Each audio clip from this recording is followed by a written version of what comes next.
Good morning, children. So we were learning about separation of matter, and today we'll see some more methods of separating mixtures.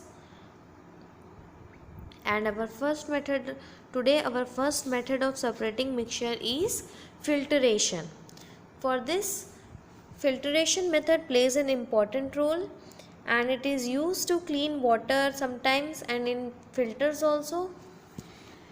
By this method, we can separate insoluble solid particles from liquid. In this picture, you can see a beaker in which liquid and insoluble solids are there, and it is poured through filter paper. Through filter funnel, it passes to a beaker, and in the beaker you get filtrate liquid, which is also called filtrate. This process is only known as filtration. Our next method of separation is evaporation. Evaporation means water is evaporated in the sun and the salt and other thing remain behind. You can see in this picture. For this, take a water in a bowl and add 1 spoon of salt and mix it well.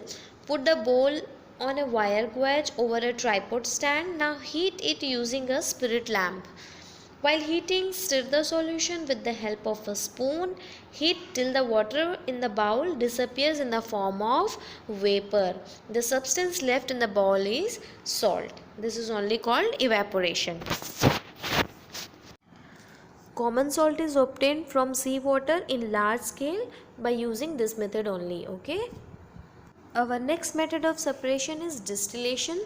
Students, from the childhood onwards, you people are learning that water is evaporated from rivers, streams and oceans and rises up, and it's get lighter and it's cooled and changes into small droplets and thereby forming clouds, and these droplets condenses into the bigger droplets and come back to earth as water or rain, and this is only called water cycle. So water cycle we learned and know, but we know that rainwater is the purest form of water and that is only the distilled water.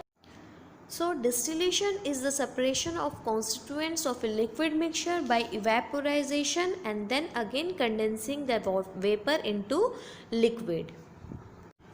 Thus we can say that distillation is the result of both evaporation and condensation.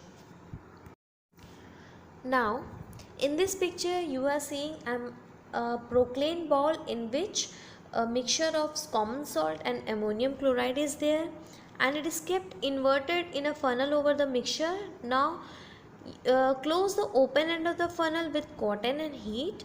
You will see that white fumes will rise from the mixture. So all this we are talking about sublimation. Okay, normally substance like ice, wax turns from solid to liquid on heating, means when we are heating that it turns from solid to liquid. When we are heating wax, it turns to liquid, then from liquid to gas. But in the above example, what picture you are seeing, you have seen that ammonium chloride, when we are heating, it turns into the gaseous state without showing the liquid state. So on cooling also it again come back to solid state without showing the liquid state. This is only called sublimation. So sublimation is the process where a liquid changes its phase and turns directly into gas without passing through a liquid phase. So students, these are some methods of separation, and here I am ending my explanation. Next class we'll see more about this. Thank you.